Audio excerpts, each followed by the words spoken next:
pop4conservation.com. Ladies and gentlemen, that's where you want to go to support Congressional Sportsmen's Foundation fundraising efforts. Pop4conservation.com is where you can go to be a big winner. 80 winners, over $200,000 in prizes, vehicles, firearms, hunting and fishing packages. Again, 80 winners, over $200K in prizes. Pop4conservation.com, protecting our pursuits. Pop4conservation.com. Go there today to enter. Welcome to the Sportsman's Voice podcast, your inside connection to outdoor legislation. From the Beltway to policy happening your way, we're covering it all. I'm your host, Fred Bird. Join us as we explore public land access, wildlife and fisheries management, Second Amendment rights, the triumphs that shape our nation, the sports we all love, and the stories that fuel our passion for the great outdoors. This is the Sportsman's Voice podcast.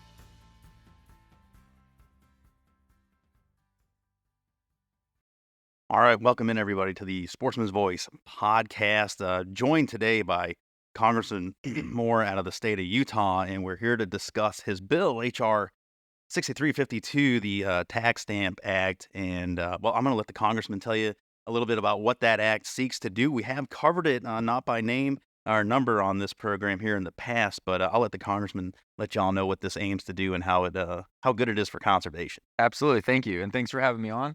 I think the best way to describe any bill, if you can keep it very simple, it's got the best potential chance of making an impact. Mm-hmm.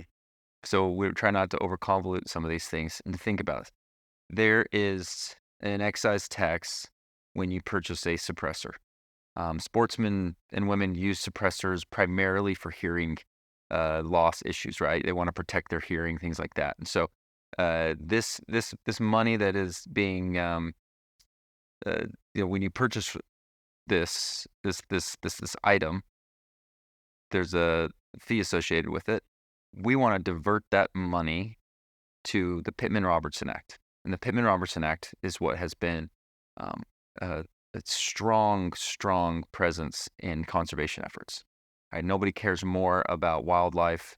Nobody cares more about preservation of forests and things like that than hunters, in my opinion. I've seen some of the most sincere work being done.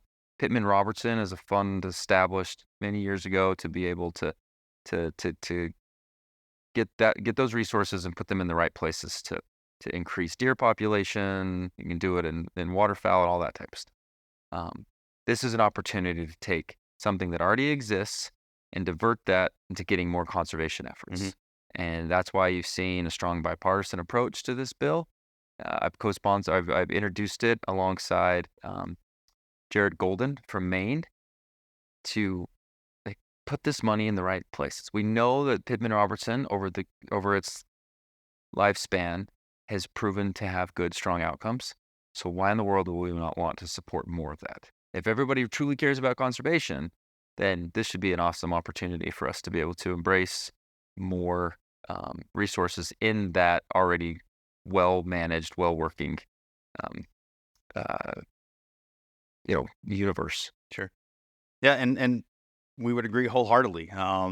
The way the American system of conservation funding works is just like you said, those dollars, those PR dollars that are matched at the state level on license sales, on the excise manufacturer level tax for ammo, for archery equipment, for firearms, goes directly back in. Now, what's interesting about this, the wrinkle of your bill, is allocating almost 80% of the $200 tax for silencers going back into PR. Is that right now we face a situation where we're losing hunter participation across the board, which is detrimental to how PR works, how those state agencies are funded, how we put conservation funding on the ground, mission delivery. You talk about conserving forests, species specific. So finding an extra $150 million to almost $200 million, that's not a small deal, and that's very big for conservation. And you were very apt to put on that. Yeah, it is done on the back of a few hunters, anglers that go out there. And we did that in 1937, raised our hands and said, yeah, we can do this. This wasn't a tax levied by the government. It was the community that said, "We have a fix. We know how to fund this." And what you're doing here is a great add-on to that. I think what's also important and you articulated in committee on this is that this bill, this is not a new tax. This is an improvement. It is an improvement on what currently exists. And I think that's important for people outside of our community to understand. People that are not shooting firearms and not engaged using silencers for their many benefits may not understand that. Well, as you look at just Pittman Robertson in general, like we've decided that a portion of that whole um, exchange, a purchase a firearm, a portion of that goes to Pittman Robertson. All this is basically doing the same thing that we've done. So if we in Congress can't look at see what has been successful, what's been done properly, and you can look at Pittman Robertson, has been fraud associated with it. It hasn't been overuse or any type of mismanagement. It's been just outcome driven type of work. And so talking about suppressors, they're a key aspect to sportsmen and women and what they do and why they do it Mhm. and how they do it. So it is basically just saying this already exists. Let's make sure to go put it towards something that we all should be caring about. And when I say we all, like every American should care about our forests, the health of our forests, the health of our populations of anywhere from our wildlife. This is one of those things that truly is a no-brainer. I really appreciate the advocacy that brought it to us to be a part of it, and I worked strongly with getting my Democratic co-sponsorship because too often what I'm seeing from some of my Democratic colleagues is, oh, anything associated with firearms is something I can't touch politically, and that's ridiculous because you're missing out on the true honesty of what benefits have come from Pittman Robertson. So go ahead and disparage this obvious benefit to our Mhm. communities, our society, to our wildlife, but do it at your own peril because like we're this work is being done in the right way and it's getting the right outcomes. And so this is just an injection of more revenue into something that would um, I don't know, just continue to work well. I mean, that's the way we need to be doing our policy making is take a shot at something, try it, monitor it, evaluate it, see if it's working well. If it's not, make a change, get rid of it. We don't do that part of what we do in our federal government. This is an opportunity for us to say, hey, we've had decades of experience. This is something that's good. Let's double our efforts here. Yeah, absolutely. And you know, to your point, I think you would really have to go out of your way to find something wrong with this. And so often what happens is respectfully, uneducated individuals that would have a problem with this, especially on the subject of silencers, simply just don't understand what they are, how they work, and what benefit they provide the end user. It's an innocuous item that sits as useless as the book here on your table. It does absolutely nothing other than to protect hearing, heard, and we have discussed on this program. Some people think it makes you turns you into a mobster.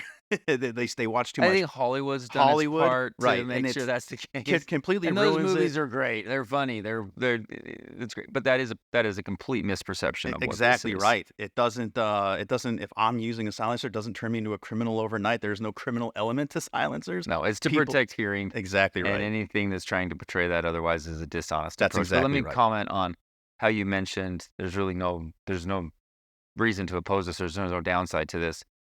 So you anytime you take tax revenue, it's called the stamp tax. Anytime you take that revenue that was going to the treasury and put it somewhere else, you're going to have a problem because we have a major deficit in our nation. And as a fiscal conservative, we have to always be thinking about how in the world do we deal with our growing deficits, right? And how do we that that continues to be a major problem. It's probably my number one. It is my number one priority. So, oh, but you're diverting money away from that. Well, think about what we're diverting to. Mm. I would argue strongly that work we do in the Pittman Robertson Fund and the conservation efforts that exist in this world are taking place of what the government should be involved with regards to conservation. Let that type of conservation work be um, done by people that care the most about it, and they will steward that land properly. And so the government is going to be spending a lot of money on conservation efforts.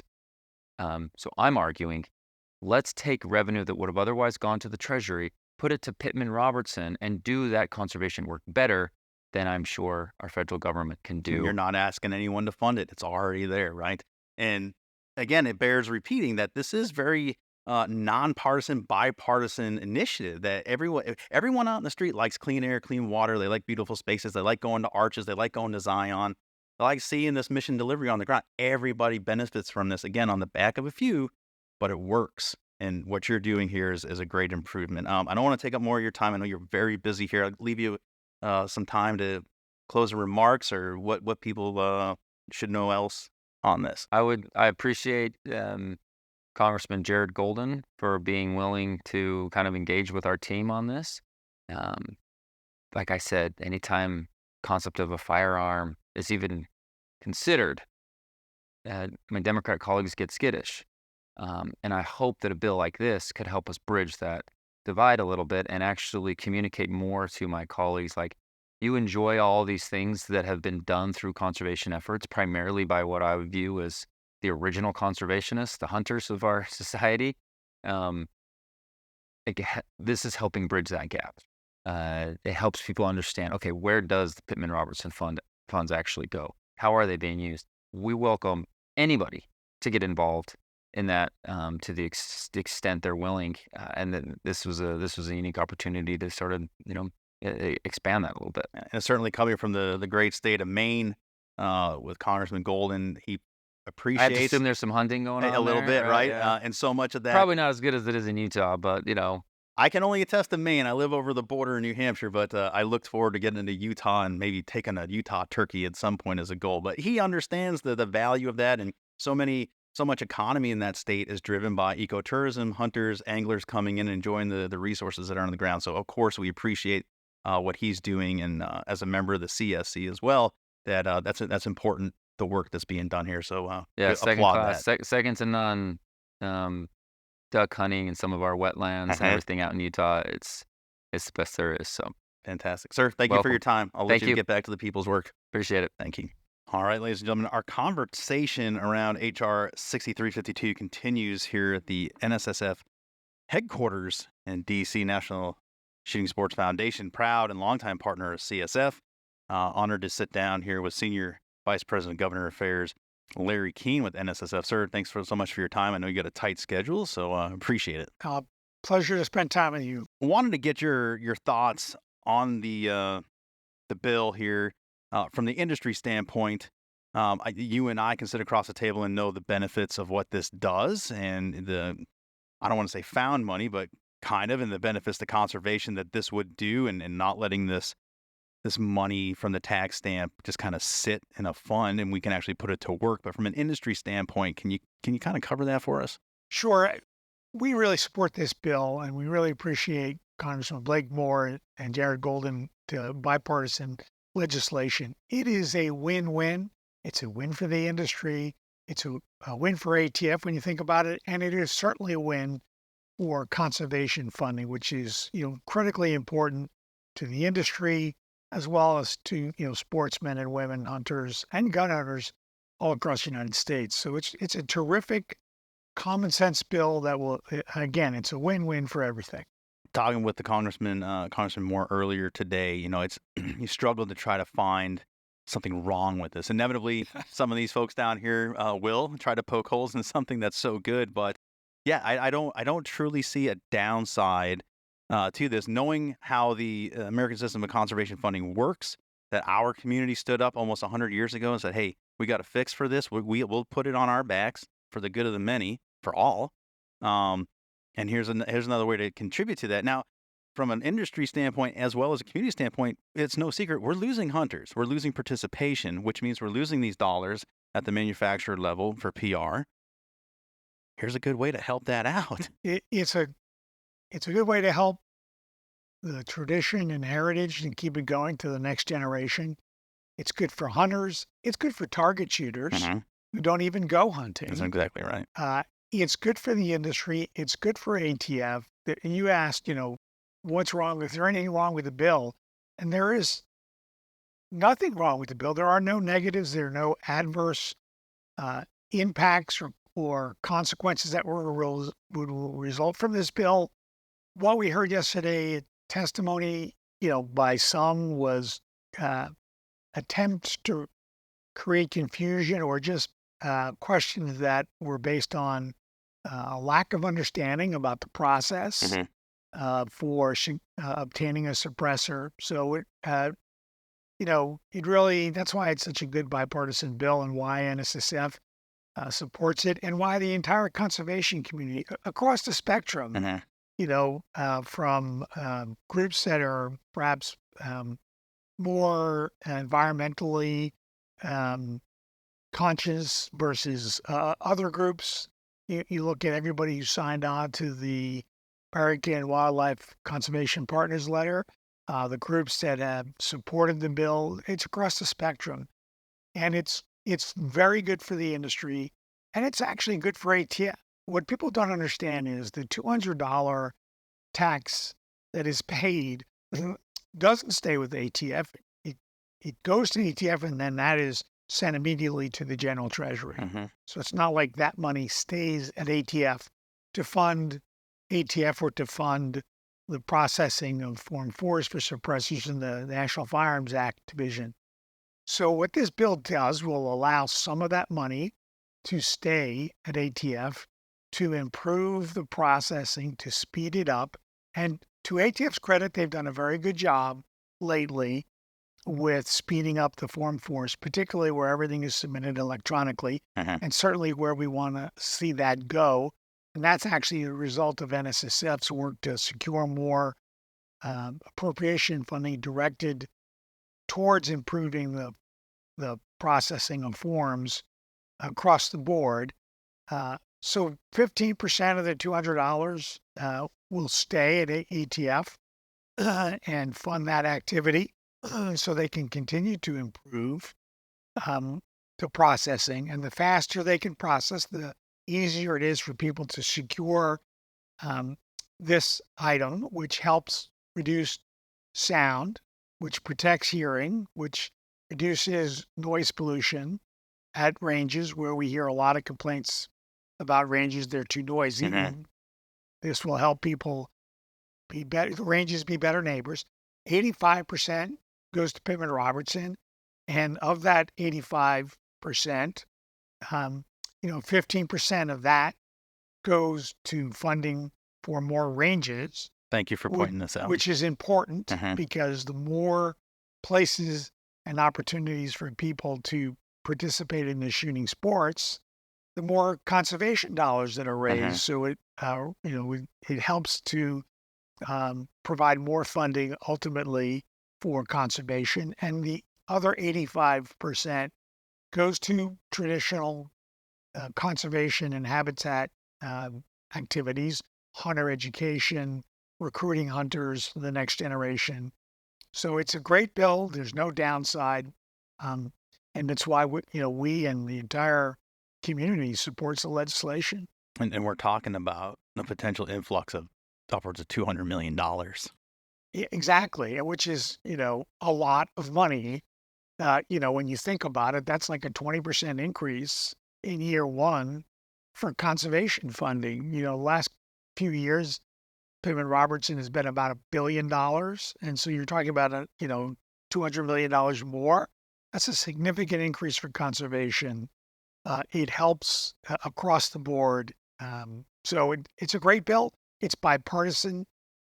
It's not controversial. There's no downside. There's no, people will have to really twist themselves into a pretzel to try to come up with a reason why this isn't a good idea. Well, and as we covered with the congressman earlier, and it bears repeating, is that those that do have a problem with it, just on the fact that it's dealing with silencers, are so influenced by Hollywood and by these false memes, if you will, over the years of, if you have a silencer on your firearm, you overnight you turn into a mobster, you become a poacher, et al. Fill in the blank with any ridiculous charge levied against the community, and it's just blatantly false. And anyone that preaches or plays in that space, I got to wonder if they've actually done their research at all. They probably haven't. It- Look, suppressors are considered under the Gun Control Act to be quote unquote firearms. Now they're not, right? They're just Uh-huh. a device that reduces the report. They're hearing protection devices. Um, they were put in the NFA, the National Firearms Act, way back in the 30s during the Depression because there was concern that people would use them to poach game out of season. Mhm. That never occurred. Mhm. That doesn't occur now. They are legal in 42 states, and you can hunt with them in 41 states. So and they're commonly used at ranges. And in fact, in Europe, they're mandatory in Mm. many countries for both hunting and for target shooting. The increase in the number of people obtaining suppressors as the laws have been liberalized and many states now allow them for both, possession for target shooting and for hunting, there's been just nothing short of an explosion in demand for these items, which has burdened ATF and their ability to process the ever increasing number of Form 4 applications. And this is something the industry has been working with ATF on to try to get them more resources to process these forms. Uh, we've been successful. NSSF has been successful in securing those resources. We're starting to see the times reduced significantly because they're using, computers and it's done electronically. We're hearing tremendous results, and other groups have worked on this issue too. American Suppressor Association, for example, CSF, has been active and helpful as well. So we want people to be able to obtain these devices. They're not used in crime at all. There's this huge, as you say, the stereotype or myth that if you have one, you are a gangster. It's just not true. They're not used in crime.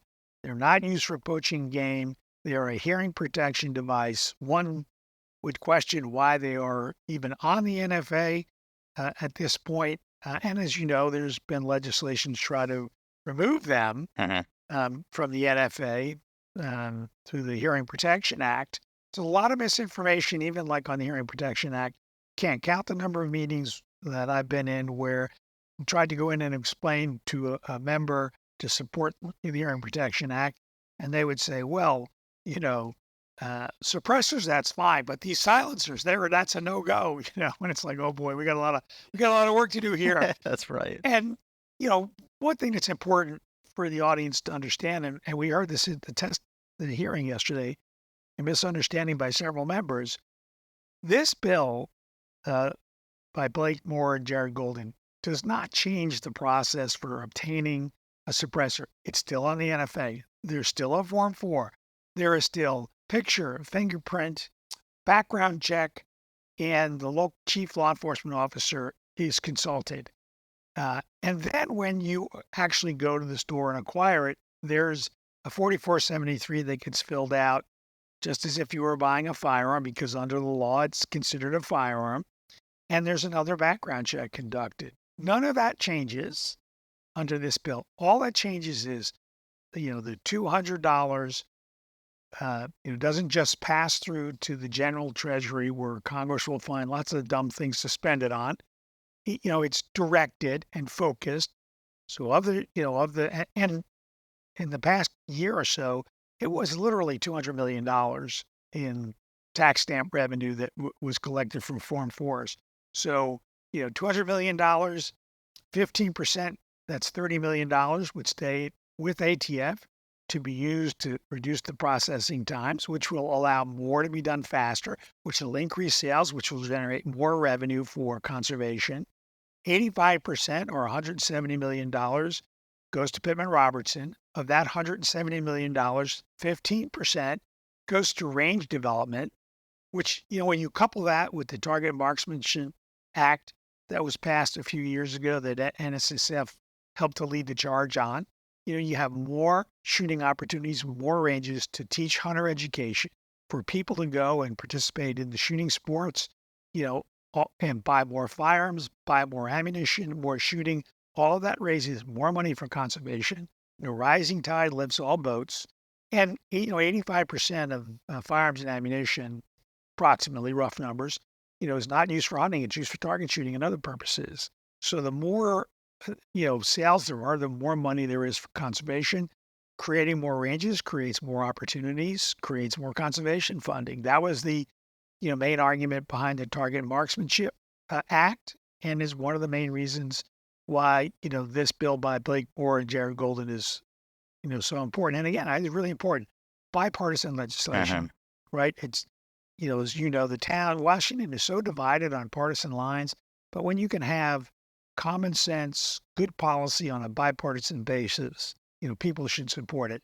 The other 85% of that $170 million goes right to conservation uh, and helps create habitat that everyone in the country benefits from, not just hunters. Mm-hmm.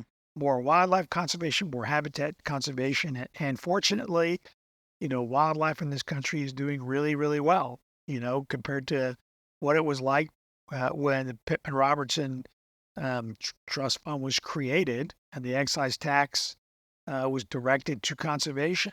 Wildlife was struggling, and that's why sportsmen and the industry rallied and created the Pittman Robertson Trust Fund, and it's been a huge success. The North American model of wildlife conservation is the envy of the world, Absolutely. and we ought to commit the resources to do this. This is not increasing anybody's taxes, right? It's just using the money in a better way, in a more focused way. This we really hope this legislation passes. It should not be controversial at all. You know, nothing's ever not controversial at some level in Washington, unfortunately, but arguments against this bill really are not based in fact and not based on the law. Yeah, exactly right. All of that is exactly right. And to your point, now you took the words right out of my mouth. The money's already there. We're not asking the American taxpayer to foot the bill for something else. It's already there. It's already there, and it's like you said, the entire public, the entire citizenry, 335, maybe 350 now. Some people would argue, million people get to enjoy the fruits of that labor. Absolutely. And again, just looking at it from a taxpayer's perspective, it's not increasing anybody's taxes. We're not going to reduce the amount. Uh, and, if that 15% doesn't stay at ATF, then ATF has to go to Congress and say, we need more money appropriated to us to do our job. And we want to make sure that, the money is used for the purposes that we as an industry want to see it used. We want to see that from our perspective, customer service, that these forms will be processed in a timely manner. And again, I have said this directly to the director and to his staff. The NSSF applauds the success that ATF has had in reducing the wait times on Form 4s, particularly on the when it's all electronic. We've even heard of people getting Form 4s approved in a day or the same day. I mean, it was the wait times were upwards of a year, or sometimes more. More, right? And paper forms are still taking longer. Trust funds, forms of trust we trust are taking longer. They're more complicated, but the more resources that ATF has to dedicate to the process, to improve the process, to computerize it, the better it is for everybody. So this is a great bill from the industry's point of view. It will help conservation. It will create more opportunities for ranges, which is why we supported the Target Marksmanship Protection and Training Act. I can't remember the full name. It was always just sort of called the range bill. But, these are good policies. And one of the reasons we support CSF so much is because conservation is one of the few things left in Washington, D.C. that's can truly be bipartisan. Sure. Right? I mean, the caucuses are bipartisan, bicameral, and that's really important to us. You hit it all. I don't have anything else to ask. I should have just given you the show and let you do it. That was perfect. Yeah, I really have nothing else. I appreciate your time, sir. I know you're on a tight schedule. Do you have any parting thoughts for the audience before we head out? No, I would just encourage hunters, if they're not registered to vote, to please go out and get registered to vote. Voting starts like in a week, early voting in some states. I would strongly encourage everyone listening to this to take a minute, find out where the candidates stand on conservation, on hunting policy, on Second Amendment rights. There's no hunting if there's no Second Amendment rights. And so, and then on election day, as we like to say, don't risk your rights. Go out and gun vote on Yeah. election day. Make it, a priority issue when you decide who to vote for. An important election for the country, certainly for the future of the Second Amendment and for conservation. Yeah, without being hyperbolic, and I've heard other people say that this election, especially in my lifetime, it feels different. Feels like there's people always say it every 40. This is the biggest one, and this one really feels like it's the biggest one. Um, we'll find out. We'll find out November 6th, 7th, and 5th, November 5th. Well, we'll probably find out the results on the 6th maybe later in yeah, the yeah, that's exactly right. But for sure, January 2025, we're gonna have a clearer picture, I think. You're right, and I'm guilty of this too, saying that this election is the most important. But it's been true each time. I Mhm. think the stakes on the elections in the last many years have been increasing. Certainly from the industry's point of view, I think certainly for the future of the Second Amendment and for hunting policy. I mean, we look at this administration and their policies on traditional ammunition that are not based on sound science, Correct. not based on field data. It is unfortunately political and not science, which is frustrating to us from an administration that promised to follow the science. Mhm. Well, they're not following the science, and they impose restrictions and don't even claim that the best science, but then fail to even cite to what Cite that it, right? supposed science is. So that's, these are the kind of policy and closing off land. I mean, they open up some land and then they shut down other land that was open under the prior administration. So it's important to hunters. It's important to people who enjoy the outdoors to show up and vote on election day. It's a great way to end it. Larry, thank you for your time. Appreciate it. I'll return you to your very busy schedule It's today. a pleasure to spend time with All you. right. All right, folks. At this time, we are joined once again by Brandon Maddox, Silencer Central founder, owner, operator, CEO, president. We got all the titles in there.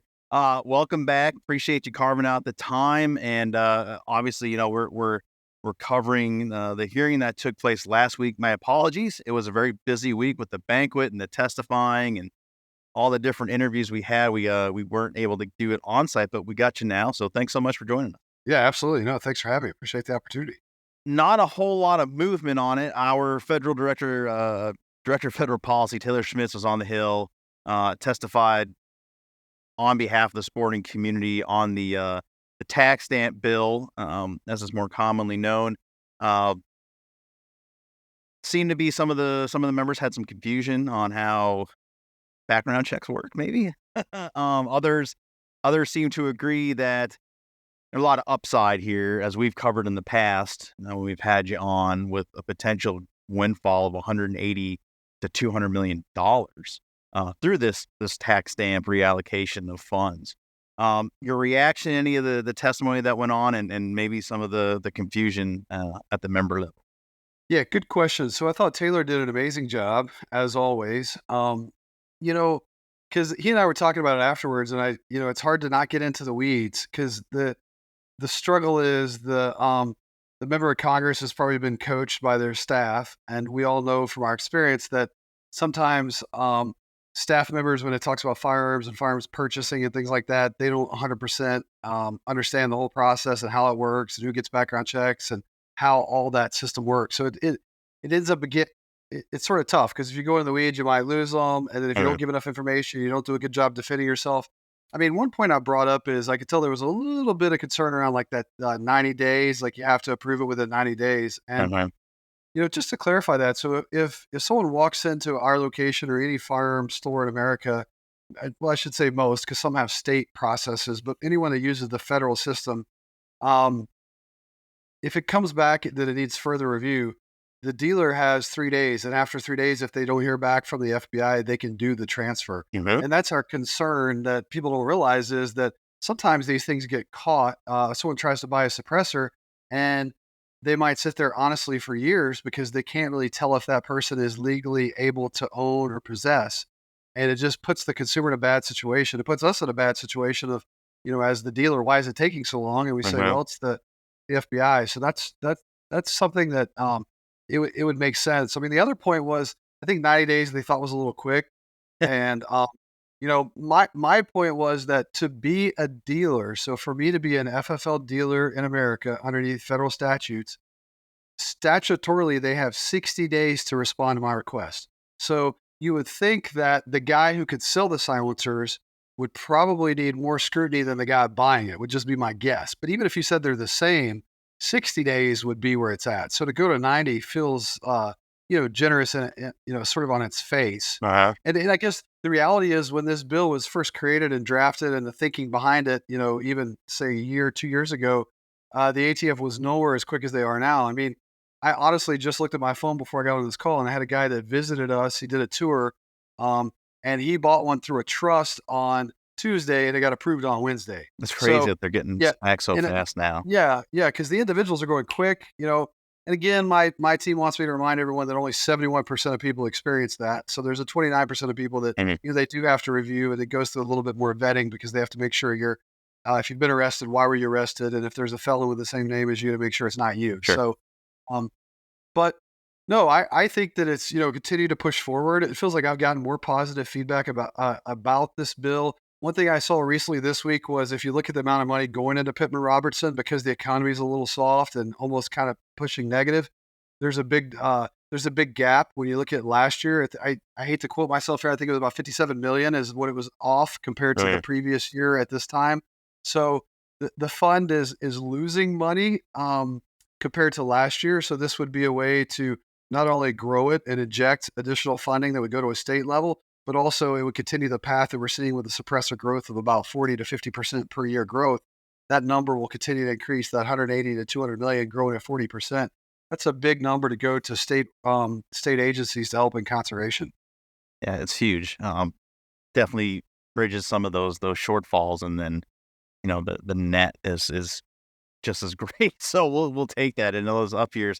I thought it was like you interesting about the background process.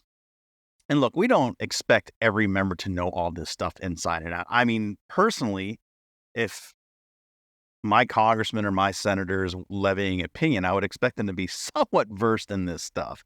Yeah, But totally. it's shocking that some of them don't even know that as it pertains to silencers themselves, suppressors, it's a two-part background check that the Form 4 is being accomplished.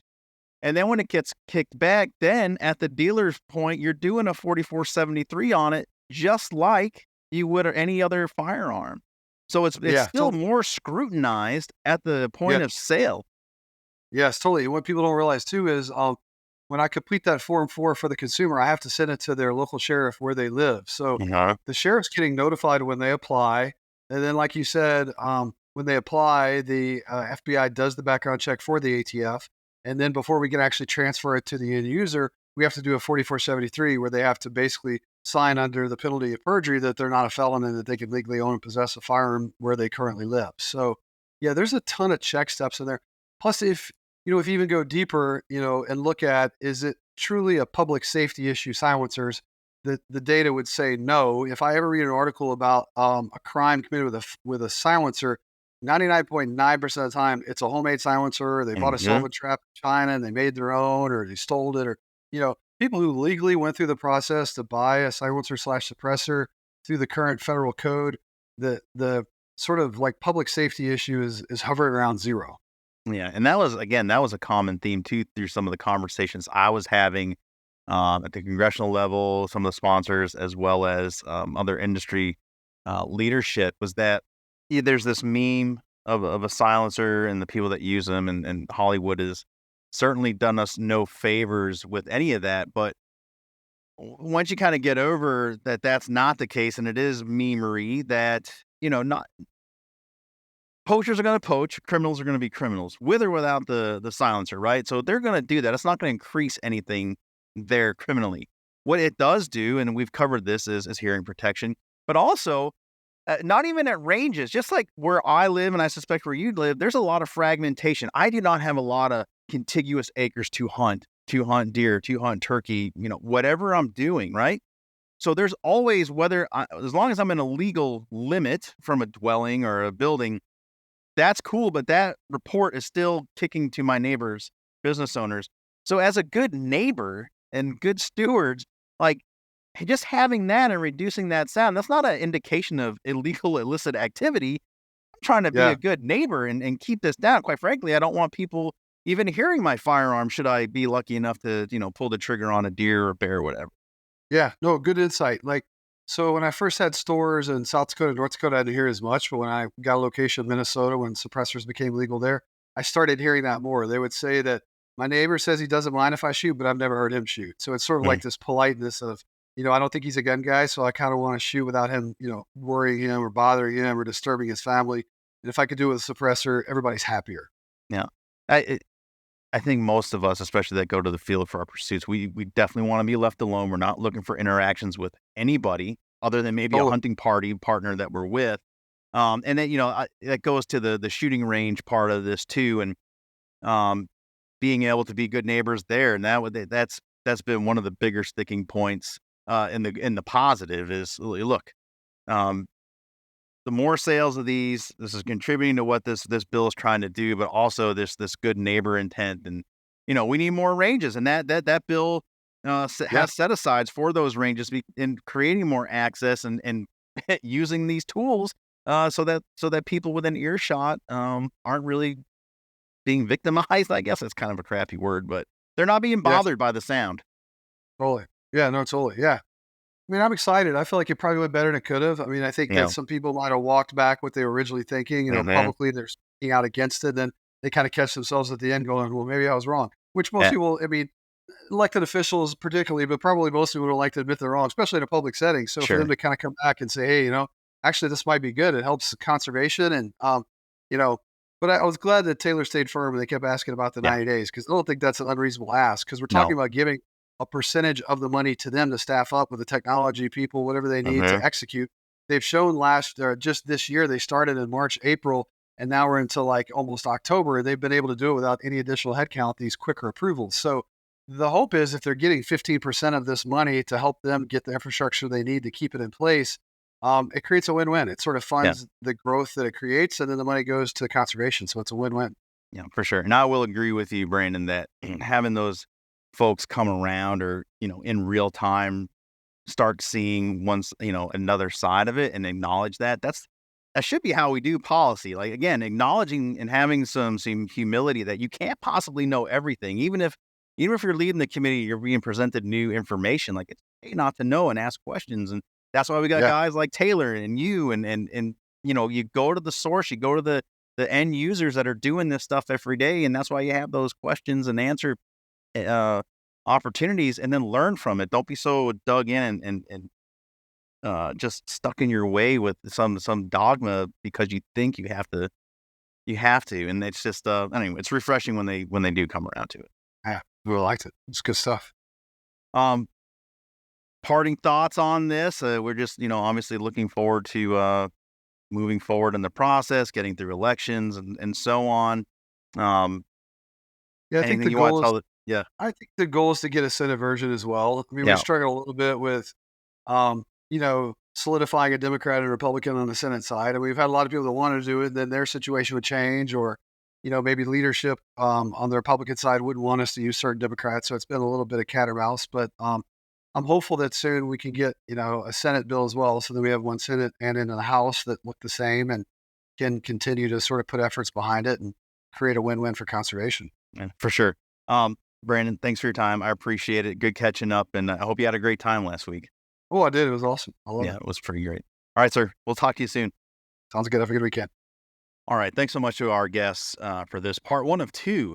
Um, Congressman Moore, Larry Kane, and Brandon Maddox for their time, for their perspective, and their comments and thoughts on this potential upside to what is at times a very complicated and taxing process, pun intended. So again, upside, more money coming into conservation, and until that entire process is potentially fixed, in our mind, fixed, addressed, this is a great silver lining and a great way to make use of those resources. So good stuff here, and we will keep you updated going forward on the movement, and hopefully positive movement on this bill. And that's our show for now. And part 2 is tomorrow, so please tune in for that.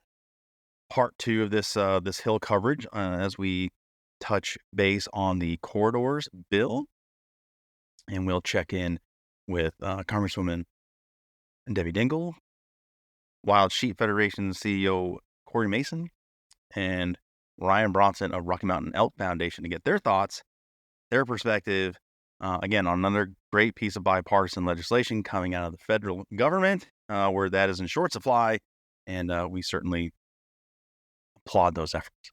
So we will see you guys tomorrow for part 2. Thanks so much.